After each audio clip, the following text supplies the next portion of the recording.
In Atlanta, a beautiful, successful woman full of life. She has that laugh that everybody recognizes immediately. She's taken and never seen again. You don't hear of a young black girl just disappearing. In upstate New York, a 12-year-old boy with emotional challenges. He never felt he could be loved by the people closest to him. He had a lot of disorders. Even the foster parents that he was with had to give him up.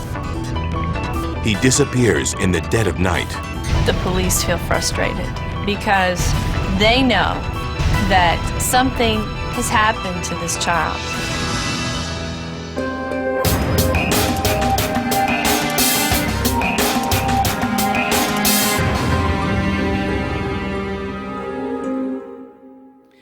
Monica Bowie seems to have it all.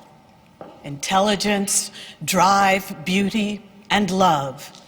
Then one summer night, she is violently abducted. Now her family and police wonder if it's her closest connections who have put this Atlanta up-and-comer in harm's way.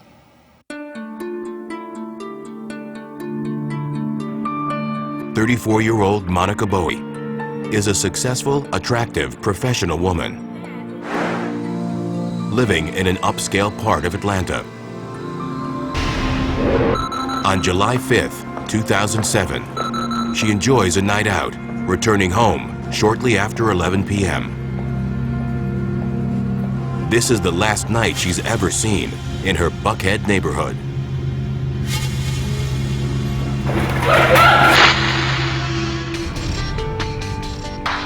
Monica Bowie grows up in Pittsburgh, Pennsylvania. She lives with her mother, Linda Howard, stepfather, James, and 3 siblings in a middle-class neighborhood. She's always been independent. Monica was the child that you kind of let go. Let her do her thing. At the age of 2 and 3, she showed that she was going to be okay. After high school, Monica leaves her close-knit family to attend Cheney University near Philadelphia. She graduates with an accounting degree. She was a very good student. She never struggled with grades. She was a perfectionist. With a college diploma and a bright future ahead, Monica moves to Atlanta to chase her big city dreams. But she doesn't lose touch with her home. Monica never missed an event in our family. She never missed anyone's birthday. In Atlanta, Monica moves in with her best friend, Danielle Sparks. Both get jobs in the city and enjoy all it has to offer for 2 bright professional women. She was always trying to start the next thing, be the next big thing. I always saw her as just this big, bright star. Monica wastes no time in pursuing her dreams. She starts her own event planning business, which she calls Go-To Girl. Monica was always a go-getter. You know, I'm trying to get this started. I want to try to do that. Yes. Always striving for success, Monica needs to make some money so that her business can take off. She does this by working as an exotic dancer. She called me and she said, "Ma, you're not gonna like this. I've been dancing." I said, "Dancing?"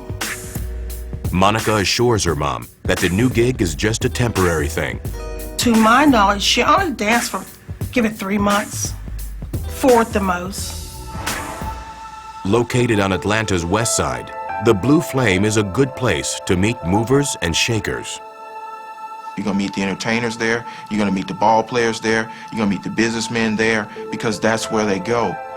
One night at the lounge, she meets a businessman named Mark Canty, who's involved in real estate and the local music scene. He recognizes Monica's professional savvy and hires her to do his accounting.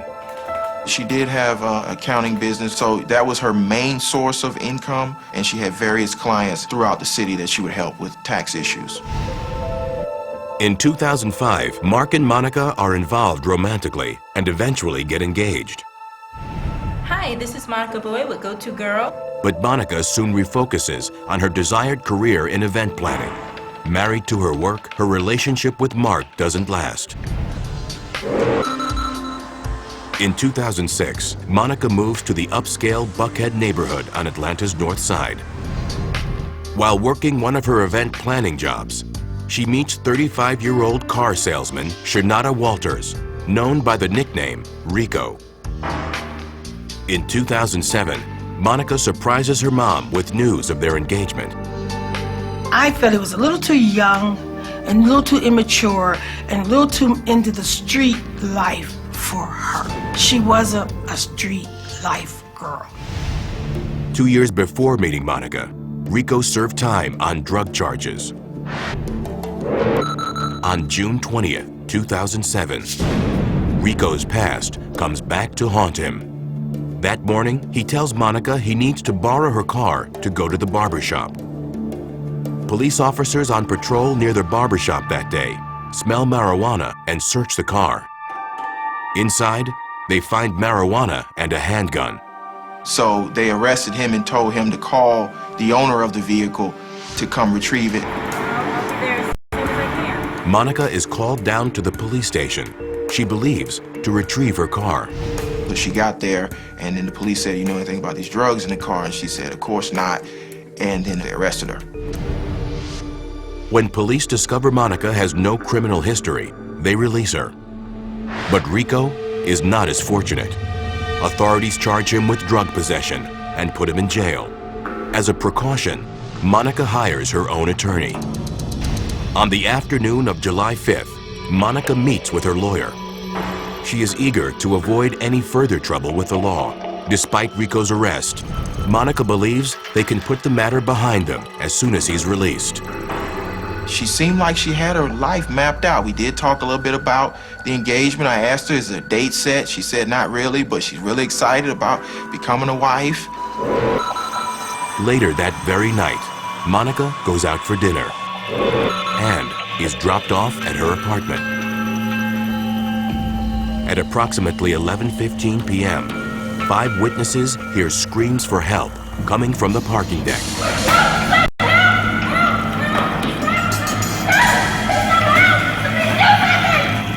Monica is said to have been forced into a car. The car then speeds away into the night.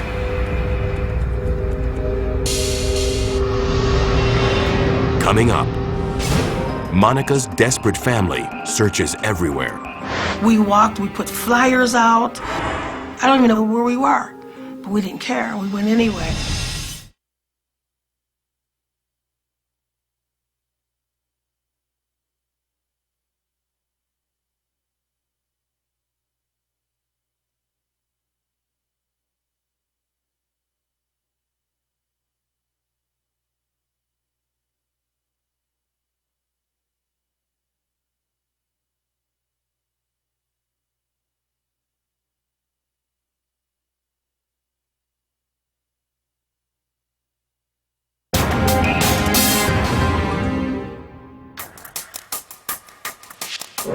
On the night of July 5th, 2007, neighbors in 34-year-old Monica Bowie's upscale Atlanta apartment complex hear a woman screams. Seconds later, a reddish Mercury speeds away. Witnesses immediately call 911 after hearing the ruckus and seeing the car race off. Police are there within minutes of the initial report, canvassing the neighborhood and looking for evidence at the scene. But the vehicle could not be tracked down, and Monica is nowhere to be found. Even in Atlanta's nicer neighborhoods, trouble is not unique. But in Buckhead, a crime like this is extremely rare. I can say probably 10 times maybe in my career that I've worked a true kidnap. Nationally, only 4% of missing person cases are classified as involuntary, meaning a kidnapping or an abduction. Now, Monica Bowie is considered to be one of those. Hours after Monica disappears, police are still canvassing the area when they observe a suspicious man walking around her apartment complex. After watching him get in his car, police pull him over. They find out his name is Lonnie Bennett. Bennett happens to be a friend of Monica's fiancé, Rico Walters. On the passenger seat of Bennett's car, police discover a paper bag full of cash. Authorities won't reveal how much. After they bring Bennett in for questioning, they soon determine he's got a criminal history in Georgia, one that includes narcotics and theft charges. The fact that he was in that area with that money and Miss Bowie was missing. I think it's curious. I think it's very curious. The next day, back in Monica's hometown of Pittsburgh, Pennsylvania, her mother, Linda, gets a call from DeKalb County Police. And he said, I have to tell you that she is missing. Then it was like I was in a tunnel. Linda, her sister Joan, and their 2 daughters immediately hop in the car and drive almost 700 miles from Pittsburgh to Atlanta to meet with police. The family is more determined than frantic. I wanted Monica. You know, there's really nothing that they could say to me. It's like, produce her. When they arrive in Atlanta, Linda seeks and gets help from a familiar face, Monica's former fiancé, Mark Canty. With Monica's apartment being searched by police, Linda and her family recruit Mark to help them scour the city.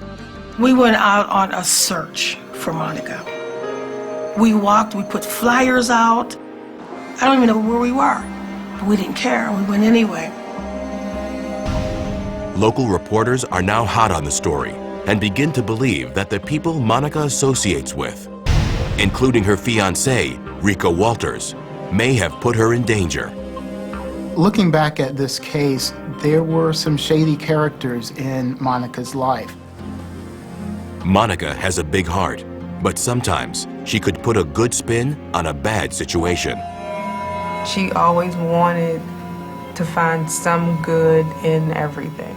She gave people her friendship that didn't deserve it. Because of his arrest several weeks earlier, Monica's fiancé is in jail at the time she is abducted. Monica's mother wonders if Rico has information that he's not sharing. She goes to speak with him herself. And he looked me in my face and said, I didn't do anything and I really don't know anything. And I said, but I don't believe you. He couldn't have taken Monica himself. Whether he did something to put her in danger is still a question. A major break in the case occurs the day after Monica vanishes. On the west side of town, near the Hunter Hills Baptist Church, police find a burned-out car. It had been reported stolen that very day. It's a burgundy 2002 Mercury Sable. The license plate and description matched that of the car that witnesses saw speeding from Monica's building on the night of July 5th. An individual was picked up in connection to the car and was held in DeKalb County. His name is Jasper Keels.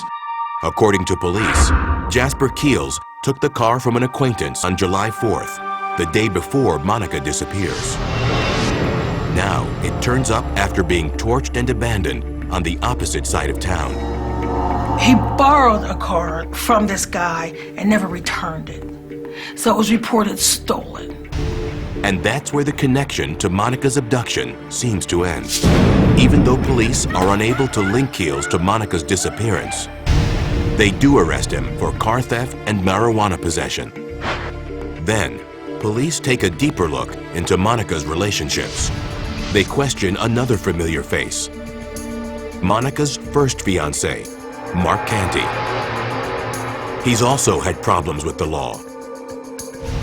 Mark never hid that he had a sketchy past. I said, you know, everyone is in suspicion to me. While Mark Canty was engaged to Monica, he and 2 associates were charged in a 2006 multi-million-dollar real estate scheme. I honestly feel that Monica was put in danger when she first met Mark, but that was his lady. So he was going to do anything possible to protect her. Months go by, and police have no new leads. It's like, get out and find her. You know, that wasn't happening fast enough for me. Frustrated and depressed, Linda Howard, along with her sister and their daughters, return home to Pittsburgh. Desperate for hope, they seek insights from an unconventional Pittsburgh crime-fighting duo. Psychic sisters, Suzanne and Vincent. They did tell me a few things on the psychic realm that they probably should not have known. It kind of sparked my interest. The Vincent sisters have assisted authorities in solving high-profile crimes for decades. They say they were involved with both the Chandra Levy and Kaylee Anthony cases.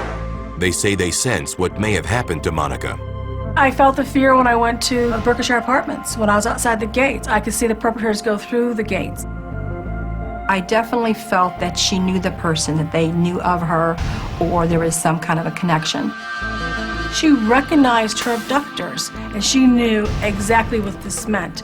I'm probably not going to come home tonight. At the spot where the car is found, the Vincent sisters sense a violent struggle. I feel it was almost that she knew something, or they wanted something, and she just couldn't give it to them. She was fighting for her life. She was talking for her life. She was convincing them, let me go. Even with the psychic sisters' advice, Linda is no closer to finding Monica now than the day she got the call that her daughter had gone missing. And police lacked that one crucial piece of information that could tie it all together. Next, with Monica's fiancé in custody, authorities look to others. One with a bag of money, an ex-boyfriend, and an alleged car thief. We do suspect foul play. Illegal narcotics is going to be the cause. Meanwhile, the family's concern for Monica overwhelms them. Fear of not knowing, that's almost undescribable. And later, did a New York boy run away, or was he taken? There were no witnesses that saw him walking away from the house or anything sinister.